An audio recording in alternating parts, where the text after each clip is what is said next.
My brother stole my wife, and my family celebrated. Now they beg me to save him from jail. 3 years ago, at the age of 29, I thought I was living my dream life. I had a successful career as a lawyer at one of the most prestigious firms in the state, and I was married to Sarah, the woman I believed was my soulmate. Our relationship seemed like something out of a fairy tale. We met during our internships, bonded over our shared ambitions, and fell deeply in love. After years of building our careers, we tied the knot, and I genuinely thought we were on the path to a perfect life. But looking back, I can see the cracks that were there all along, especially when it came to my family. Being the middle child had always made me feel like an afterthought. My older sister, Lily, was the golden child, the one who excelled in school, sports, and social life. She could do no wrong in our parents' eyes. Meanwhile, my younger brother, Mike, was the baby of the family, spoiled and coddled to no end. And me? I was just there, my achievements barely registering. Even getting into law school, a monumental moment in my life, was met with a lukewarm, "That's nice, dear," from my mother. Sarah, on the other hand, came from a loving and supportive family. She couldn't understand why I kept my relatives at arm's length. She often encouraged me to reconnect with them, insisting that family ties were worth mending. I'll admit, part of me wanted to believe her. That's why I agreed to host Thanksgiving at our apartment that year, hoping it could be a fresh start. To my surprise, everyone showed up. The night was actually enjoyable, warm, even. Sarah went out of her way to make everyone feel welcome. She laughed at Mike's jokes, complimented Lily on her work, and even managed to coax a rare smile from my father. At the time, I thought her efforts to connect with my family were a blessing. Little did I know, they were the beginning of my worst nightmare. In the months after Thanksgiving, things began to change.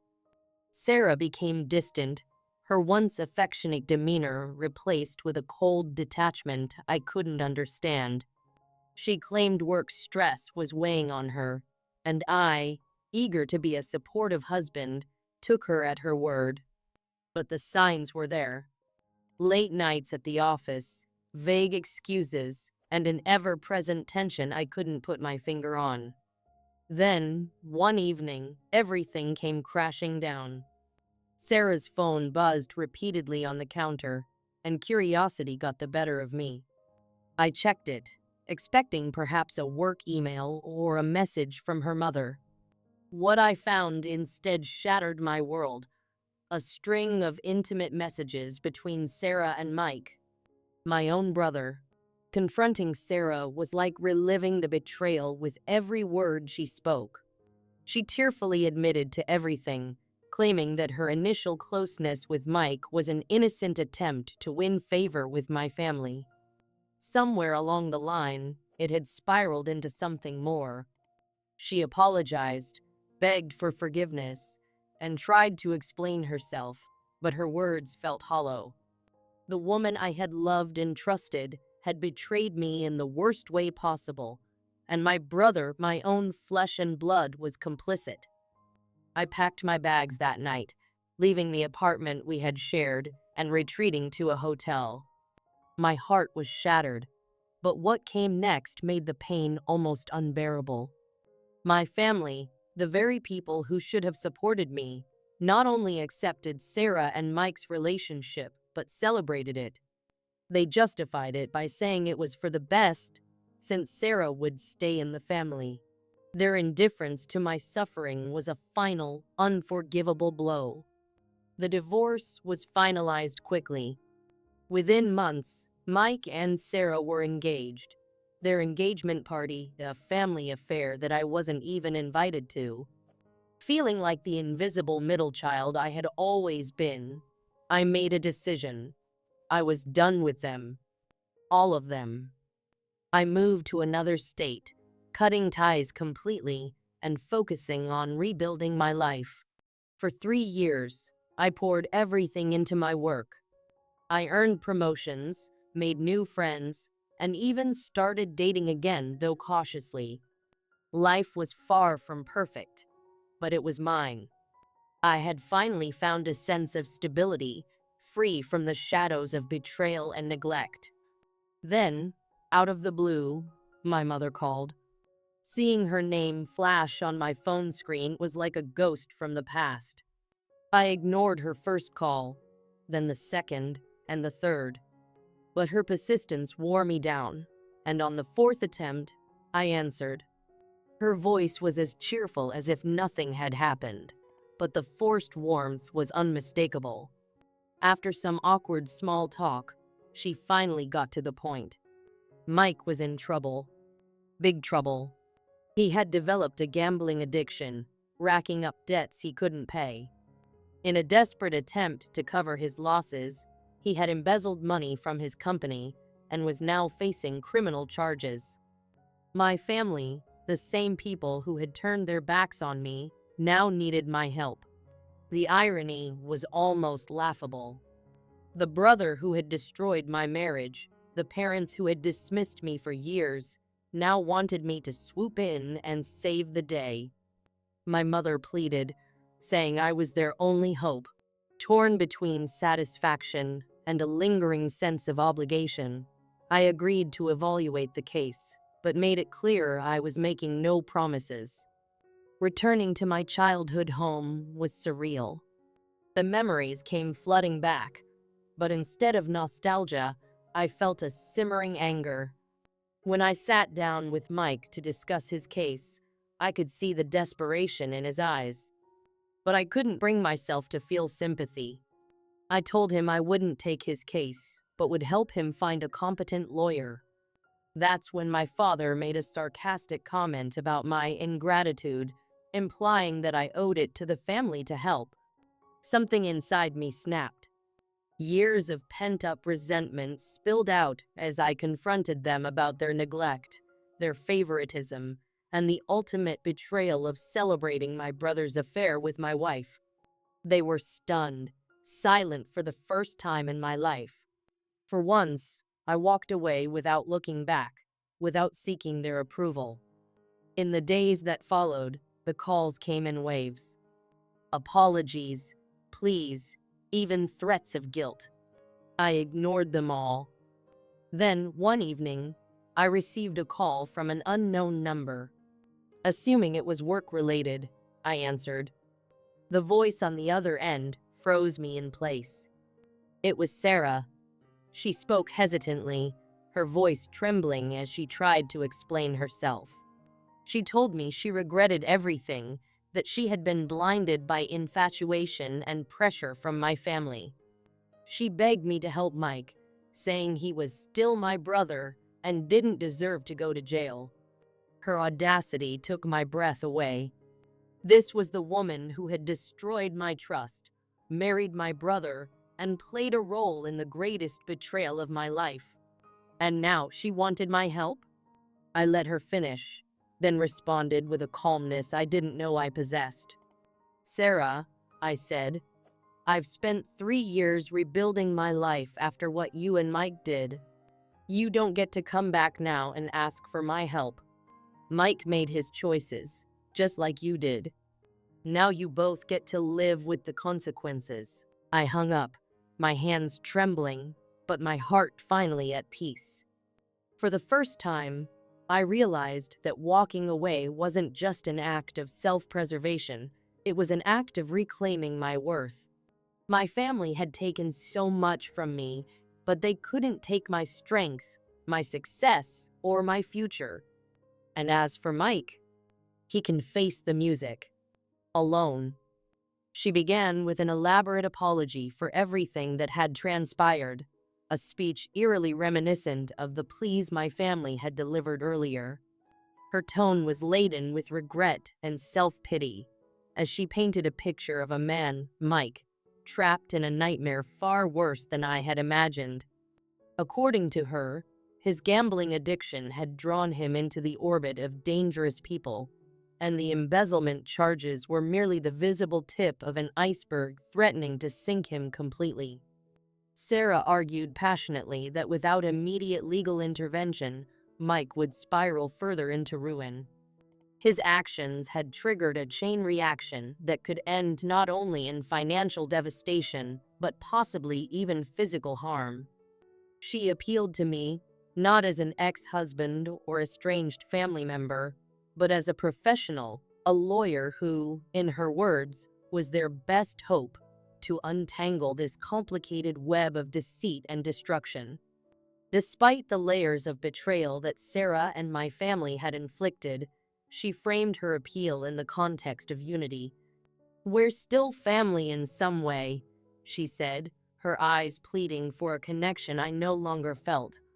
She asked me to put the past behind us, at least temporarily, to help Mike and by extension, the family navigate this crisis.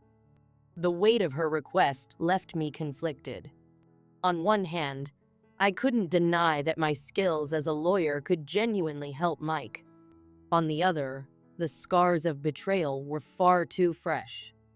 Could I really risk my well-being and emotional stability for someone who had betrayed me so profoundly? Was it my responsibility to step in simply because we shared the same bloodline? Or was I justified in protecting myself, even if it meant leaving Mike to face the consequences alone? Update 1. A difficult choice. I deeply appreciate everyone who offered support and guidance after my initial post. Your words helped me reflect on my values, priorities, and boundaries.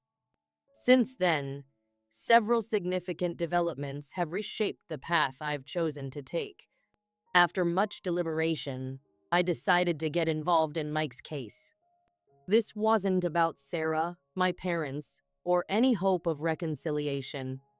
I didn't harbor illusions about rekindling relationships that had long since burned out. My choice stemmed from a desire to act with integrity, both as a lawyer and as a person. I needed to know that, despite everything, I had done the right thing. Whatever the outcome, I would be at peace knowing I acted with moral clarity. However, I set firm boundaries. I refused to represent Mike directly in court. Instead, I enlisted a trusted colleague to handle the case, while I provided assistance with the investigation. This ensured that my involvement remained strictly professional, avoiding the emotional entanglement my family seemed eager to reignite. The deeper we delved into Mike's situation, the more complicated it became. His gambling addiction had spiraled out of control, leaving him with mounting debts and limited options. In a desperate bid to stay afloat, he had embezzled funds from his company, falsifying documents and redirecting money to his personal accounts. The situation was grim, but there was a potential silver lining. Some of his creditors were linked to illegal activities, providing leverage for his defense. Despite my efforts to maintain a professional distance, interactions with my family became unavoidable. My parents, who had once dismissed me entirely, now clung to the misguided hope that my involvement signaled a desire to mend fences. Sarah, ever present, offered assistance where she could, though her motives remained murky. While I saw glimpses of remorse in Mike, I couldn't ignore the years of damage he had inflicted. Personal healing would require more than empty apologies and superficial gestures. Update 2. Unraveling truths for those curious about Mike's legal case. Here's a detailed update. The investigation revealed a situation far more dire than anticipated. Mike's gambling addiction had driven him to orchestrate a sophisticated embezzlement scheme involving falsified records, offshore accounts, and extensive manipulation of company funds. The evidence against him was overwhelming, leaving little room for a robust defense. Adding another layer of complexity, we discovered that Sarah had played a role in covering up Mike's activities. This revelation struck me like a fresh betrayal. reopening wounds I thought had begun to heal. Sarah's involvement wasn't just a moral failing, it carried significant legal implications that further complicated the case. From a legal standpoint, the path forward was clear but challenging. A plea deal, requiring Mike's full cooperation and a commitment to restitution, was the only viable option. Yet, my parents clung to unrealistic hopes of a miraculous resolution. They viewed the crisis not as a legal matter, but as an opportunity for family reconciliation, despite my repeated assertions that my involvement was purely professional. My resolve remained firm. I would see the case through, but I refused to engage in their emotional manipulations. This was about justice, not redemption. Update 3. Closure. This will likely be my final update. After intense negotiations, Mike's legal team reached an agreement with his former employer's board. Initially, they sought to prosecute him to the fullest extent, eager to make an example of his actions. However, Mike's full cooperation, combined with a restitution offer, softened their stance. While the deal didn't absolve him of wrongdoing, it provided a chance for him to rebuild his life. Just as the legal dust began to settle, Sarah dropped a bombshell. She was filing for divorce. Her announcement shocked everyone, especially Mike, who had relied on her unwavering support throughout the ordeal. The timing and abruptness of her decision left me questioning her true motivations. Was it guilt? Self-preservation? Or simply an attempt to distance herself from the fallout? In an ironic twist, Sarah approached me for advice regarding her divorce. The absurdity of the situation wasn't lost on me. My ex-wife, who had betrayed me in unimaginable ways, now sought my counsel in her separation from my brother. I declined without hesitation. This was a boundary I had no intention of crossing. With the legal matters resolved and Sarah's departure marking the final fracture in our tangled history, I withdrew completely. Mike and my parents would need to face the consequences of their actions without my support.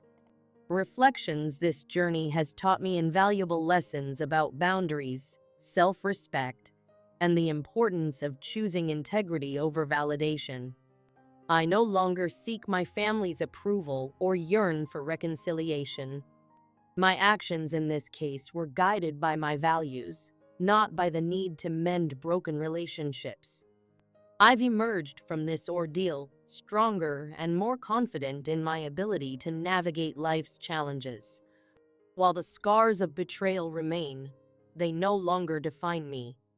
I've chosen to prioritize my peace, my principles, and my future. Thank you to everyone who followed my story and offered your insights along the way. Your support has been a beacon of light during this tumultuous time. If you enjoyed this story, please leave a comment, share your thoughts, and consider subscribing to the channel. Until next time, take care and stay true to yourselves.